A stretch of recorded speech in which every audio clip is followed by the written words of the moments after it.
called sign language, dumbass. What? Oh, wow. I'm telling ya, my man's got real skills. Do you understand sign? Tell me what they're saying! Did you see that Kyler guy dropped a new episode of his manga comparison series? I heard it was super high-tier editing and totally not amateur at all. I can't wait to see it. Wow, what a great guy. Hello, and welcome to Volume 2 of my manga to movie comparison of A Silent Voice. In episode 1, we covered the main characters Shoya and Shoko, and their early years, along with the backstory that leads us up to the very beginning of Volume 2 of the manga. We established that the manga and the movie are not frame-by-frame copies of one another, but they go over the same subject matter and both do just as good of a job. In this volume, there are a lot of plot lines that are similar but have some major differences.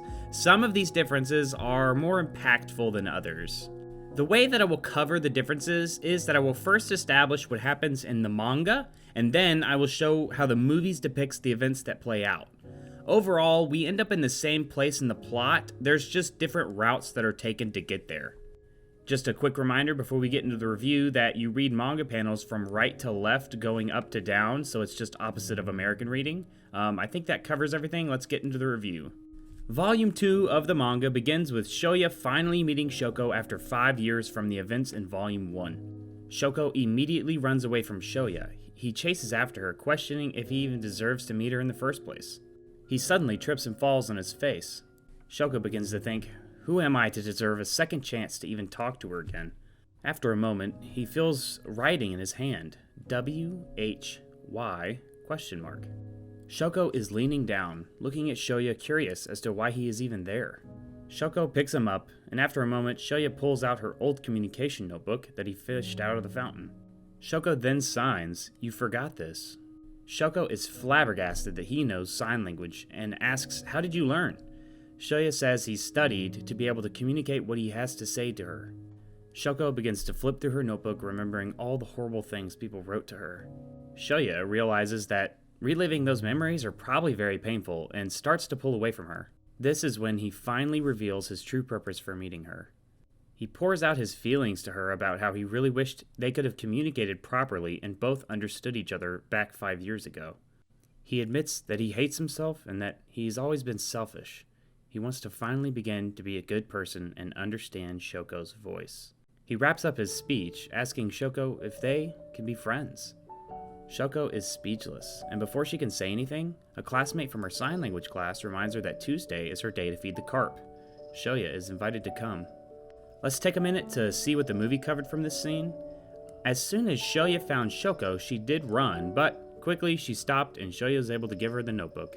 The movie skips the longer explanation from Shoya and goes straight into him asking if they can be friends. Shoko is touched by his forwardness. Now let's go back to the manga. Shoko and Shoya go out to feed the fish. We learn that Shoko is 17 now and goes to an all-girls school where she does have friends and is generally having a pretty good time. Shoya gets curious. He wonders, why does Shoko like feeding the fish? Shoko explains that she likes being counted on by others. After a few moments, Shoya becomes nervous again and starts to realize how much of a mess he appears to be.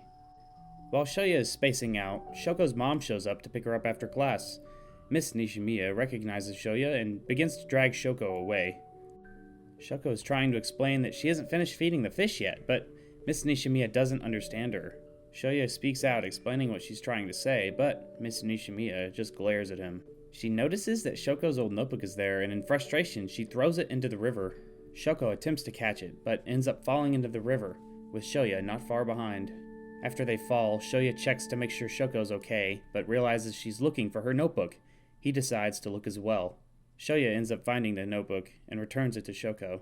She explains how important this notebook is to her.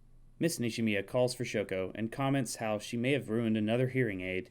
They begin to walk off when Shoko looks back and signs, "See you later." Shoya yells to Miss Nishimiya that he is sorry for everything he did to Shoko 5 years ago. He turns away to head home before Miss Nishimiya appears and slaps him across the face. Now, in the movie, this scene doesn't happen in the same way or in the same order.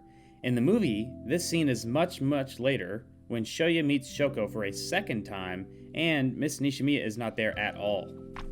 The movie seems to cut most of the scenes involving Shoko's mom, and I feel in the movie her mom is a much more positive portrayal, when in the manga, she really doesn't seem to be the best mom.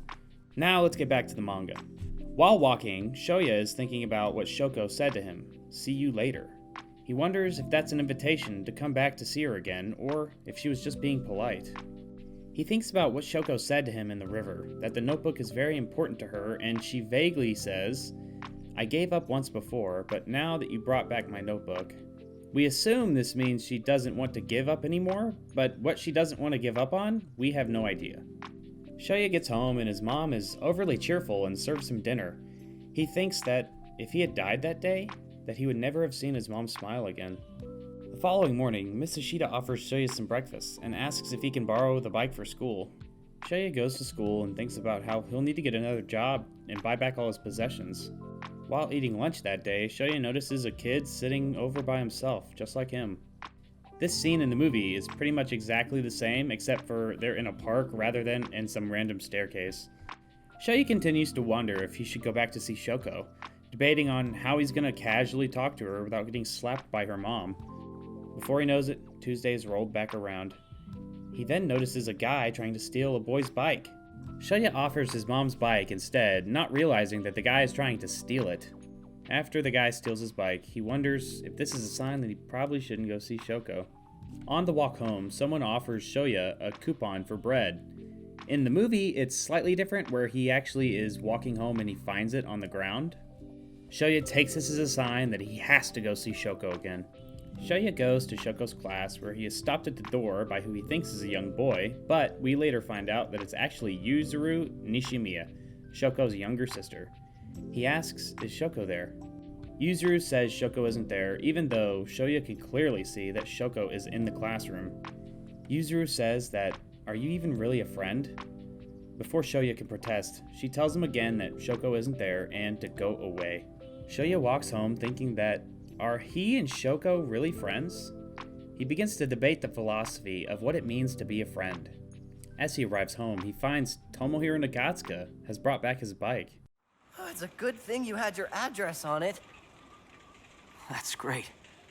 But where did you find it? That jerk dumped it in a rice field. Man, it took me forever to find it.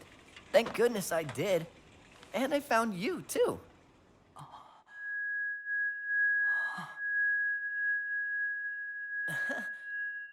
Is something wrong? What? This clip from the movie is exactly the same as in the books. After this, the two become friends. Since this is Shoya's first real friend since middle school, he isn't quite sure how he should act and still questions, what does it mean to be someone's friend? Some time passes and there's a little bit of a montage that shows some of their friendship, but one day they go to a movie, and Shoya asks Tomohiro, what does it mean to be someone's friend? Hey, do you mind if I ask you something? What does it mean to become someone's friend? Like, is there some sort of friendship process you go through? Or like, do you need any specific qualifications? Hey, Yasho. Give me your hand, okay?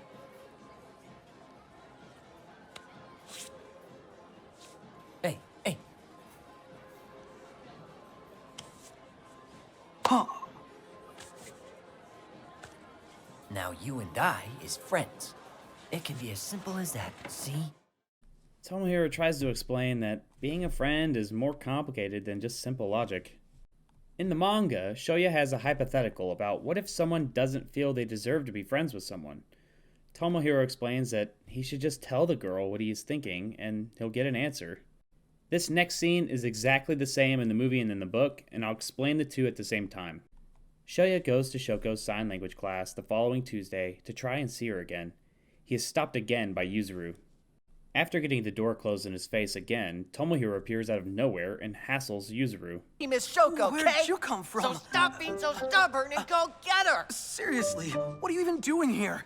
I followed you. Friends have each other's backs.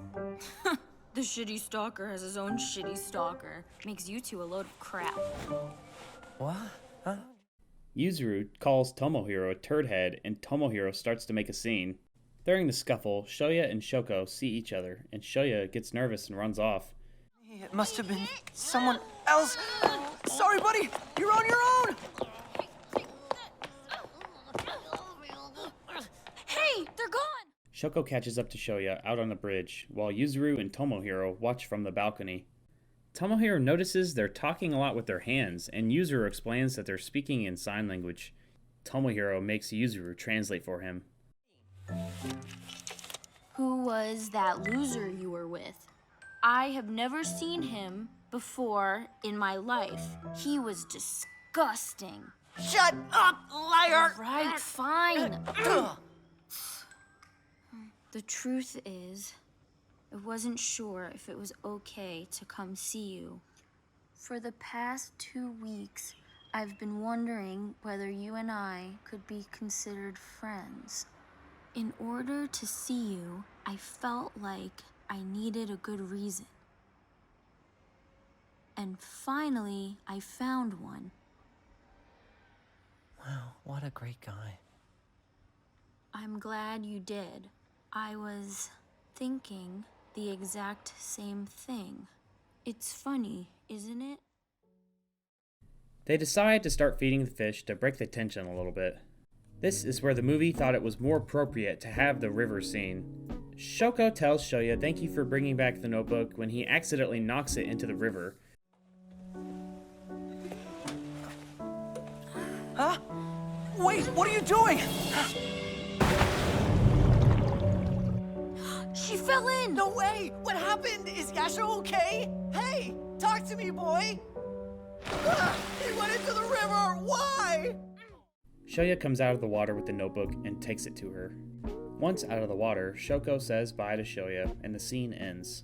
In the manga, since they had already done the notebook retrieval scene, they just feed the fish and part ways. This is when it's revealed to the readers that Yuzuru is Shoko's sister. The next morning, Shoya's mom cooks breakfast and confronts Shoya about the money he left for her. You've been working so hard at your job, and you even sold your comics, your clothes, and your futon. But tell me, Shoya, why would you want to kill yourself? Promise me you won't go through with it, or I'm torching this! The 1.7 million yen you earned will go to waste! Are you listening to a word I'm saying? Yeah. Don't do anything crazy, Mom. Crazy? You were gonna off yourself! No, wait! I'm sorry, Mom. I'm really sorry. This scene is exactly the same in the movie and in the manga, where in the end, his mom just accidentally burns his money. In the manga, after this scene, Shoya goes to the school where he ends up running into Yuzuru. At this point, Shoya still thinks that she is a boy who is dating Shoko. He is curious as to why she isn't in school when she looks like she's in middle school. As he's wondering, Yuzuru comes running up and surprises Shoya by kicking him off his bike. Yuzuru explains that the new rule is if he ever talks to Shoko, he's going to be kicked. She tries to convince Shoya about how close they are and brings up how they take baths together, which is strange, but whatever, they're only actually sisters. Shoya just blows it off and tries to make peace with her and heads off to school. He starts to think that he's happy for Shoko that she's in a serious relationship until he remembers that they bathe together and cringes at the thought. This scene is completely omitted from the movie. Once Shoya is at school, his classmates ask him if he's seen the article about him. The student shows Shoya a picture of him jumping into the river. He is surprised when he is certain that he didn't post it. He is sent to the principal's office and is suspended for a week. After this, the manga cuts to Yuzuru, where she is running home to take a bath with Shoko. She's trying to convince Shoko that Shoya has a sleazy girlfriend and he sleeps around at school. She's telling her these things to convince Shoko not to hang out with Shoya. Shoko seems a bit saddened by the story, but ends up just being thankful Shoya is happy. Later, Miss Nishimiya shows them the article of Shoya jumping into the river and tells them that they need to stay away from him.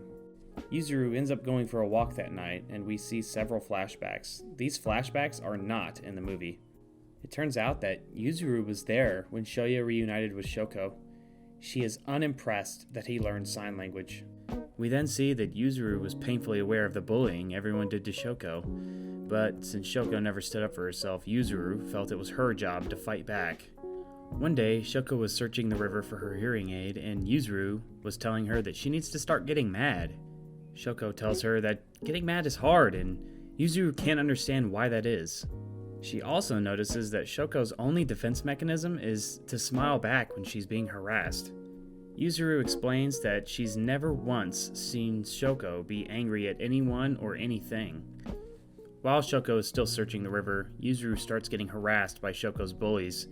Yuzuru claims they started it, and if they wanted to mess with Shoko, they'll have to go through her. After a while, Shoko comes up and defends her sister, all with a smile on her face. The next flashback is when Shoko came back from school right after she fought Shoya. Yuzuru had heard a rumor that the whole time Shoko had a smile on her face, which wasn't the case, but she believed it. It cuts back to present day, and Yuzuru gets back home from her walk, and Shoya is staying outside the door waiting for her.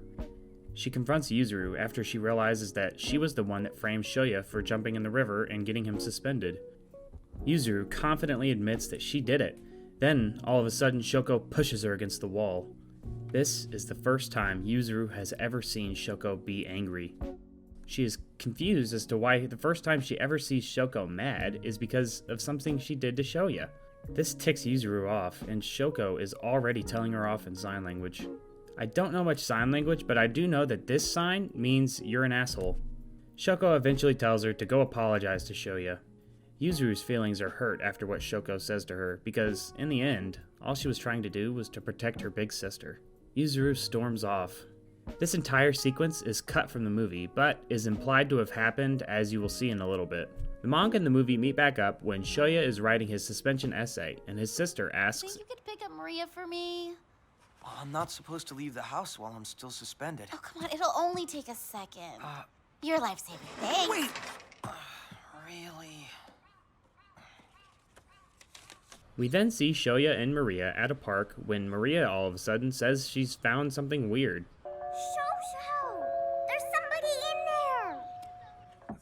Shoya then goes into the playground equipment and finds Yuzuru, which in the movie we still think that this is just a boy who is dating Shoko. Aren't you mad at me? About what? I'm the one who posted the photo of you online. Oh, so that was you. Thank goodness. What a relief. Seriously. For reals? At least I have a pretty good idea of why you did it. You're not angry? Why should I be? I mean, I kind of brought this on myself. Yuzuru notices that Shoko and Shoya seem to have the same submissiveness when it comes to confrontation. Yuzuru starts passing out when Shoya has decided to take her to his house. The Ishida family ends up feeding Yuzuru and gives her a place to sleep for the night. In the manga, during that night, Miss Ishida wakes up Shoya because there is someone banging on their front door. It turns out to be Miss Nishimiya. She's looking for Shoko and Yuzuru. Shoya immediately puts on his shoes and Yuzuru offers to go with him to help find Shoko. Once again, I want to note that they do not know that Yuzuru is Shoko's sister, and Miss Nishimiya apparently didn't see Yuzuru was there. They go out in the pouring rain, looking for Shoko. Shoya is yelling Shoko's name, and Yuzuru points out that she is deaf and won't hear him. Shoya exclaims that it's better than nothing on the off chance that she does hear him. Yuzuru tells Shoya that he doesn't have to help and that he can just go home. Shoya tells her no, and Yuzuru asks why he's trying so hard. They have a heart-to-heart when Shoya explains that when they met again, Shoko told him that she gave up once before. He says he doesn't know what she gave up on, but he knows that she gave up on something because of him. Yuzuru cuts him off, saying he doesn't have to rid his guilty conscience and that he doesn't have to help out of a sense of duty. Shoya looks at her and says ever since he saw her again that all his feelings hit him hard and that he didn't want to give up on life. He said it may sound stupid, but as long as he has his life, he wants to dedicate it to her. Yuzuru looks at him, surprised at how genuine he's being with her. Their discussion is cut off when someone yells at him to shut up, and they go off to find Shoko somewhere else. Yuzuru finally caves and starts yelling for Shoko as well. They end up finding Shoko on a bridge after she starts yelling for Yuzuru. Shoya calls his mom, who is with Miss Nishimiya, to tell him that they found Shoko. As they arrive, Shoya hides from Miss Nishimiya. Yuzuru and Shoko get scolded for going out and not having their phones. She tells Yuzuru to interpret what she is saying to Shoko. Yuzuru signs, "See you later," to Shoya, who is hiding behind a tree. He signs, "Can I see you guys again?" Shoya's mom notices that Shoya just signed, and she's impressed that he learned sign language.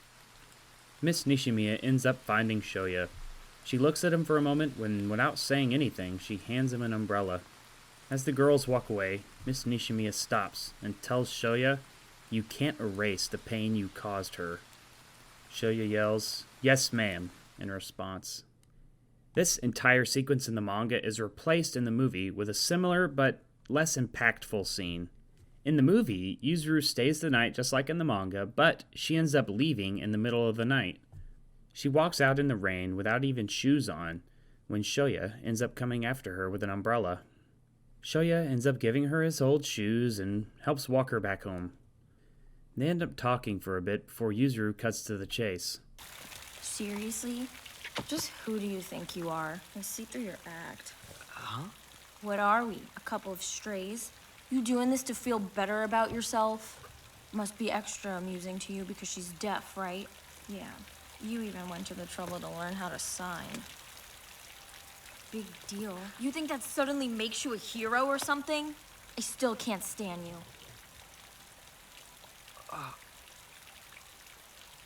see. I guess Shoko told you all about me, huh? Well, you're right. I am a horrible person. The world would probably be better off if I wasn't around. But still, I just don't want to cause Shoko any more pain. This heart-to-heart scene is what they used to replace the one in the manga.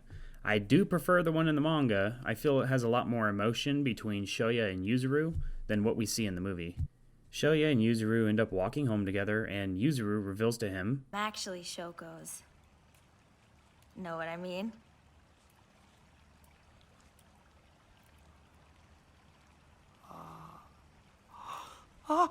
Younger sister! Later. after Yuzuru walks away, Miss Nishimiya walks up and... I remember you. You're Shoko's Let's go. Ow! Mom, that hurts! I'm sorry for what I did. Both the manga and the movie have similar outcomes of these events. Yuzuru gets home and Shoko apologizes for yelling at her. I want to apologize too. Granny, there any shiso juice left? I'd like some. Miss Nishimiya walks in and tells them to stop hanging around that boy. Tell your sister that too. I can decide who to hang out with on my own. Same with Shoko. A few days later, Shoya's suspension is up, and Tomohiro comes to his house to hang out. Tomohiro cheers him up about the suspension and helps his mom cook dinner. They go outside to pick some onions when they run into Yuzuru. Tomohiro grabs her camera and finds the pictures that she took to frame Shoya. He tells her that she will pay for the prank. Miss Ashita comes out and diffuses the situation, and they all eat dinner together. Yuzuru does end up calling her mom during dinner and tells her that it was her that was responsible for getting Shoya suspended. After dinner, Shoya and Tomohiro end up taking Yuzuru, who they still think is a boy, to a men's bathhouse so they can put their manly armaments on display. Yuzuru rightfully freaks out and runs out of the bathhouse with Shoya and Tomohiro close behind. They end up running into Shoko, who's going to Shoya's to give back the clothes that Yuzuru borrowed. Shoko apologizes for the stress that she caused him and Yuzuru, but Shoya insists that there's nothing to apologize for. This is when Yuzuru's gender is revealed in the manga. In both the manga and the movie, Tomohiro has a similar reaction to the reveal. That's Shoko's little sister. I knew that the entire time. They part ways and Shoya signs to Shoko, "See you later," which makes Shoko happy. Shoko walks off with a big smile on her face, and Shoya begins to overthink. He reminds himself that he doesn't deserve her kindness and that he hates himself. Yuzuru also does some reflecting, where she realizes how happy Shoko is, and hopefully one day her smile will make her forget all the bad memories. Shoko points to Yuzuru's shoes, realizing that they're Shoya's. She takes them off of her and gives Yuzuru her own shoes, and rushes back to Shoya barefoot. Shoko calls Shoya by his nickname, Shosho, and they turn to face each other. This is where Volume 2 ends. We're about 53 minutes into the movie, and while the movie has several sequences that are out of order and 2 scenes that are replaced, We are overall in the same position of the plot for both the manga and the movie. I hope so far that I'm doing a good job explaining the differences between what's happening in the manga and what's happening in the movie. This volume had a lot of character development that the movie left out, especially between Yuzuru and Shoko. Yuzuru is top 3 of the best characters in this manga. She's kind of ornery and she cuts to the chase, while other characters are a lot less direct. Outside of the character development in the manga, the movie does a really good job showing the emphasis on Shoya's disassociation with other people outside of his friend group, especially when at school, he doesn't talk to anyone until he meets Tomohiro, and he really just stays low-key. And once again, thanks for watching, and like and subscribe so you can see when episode 3 drops.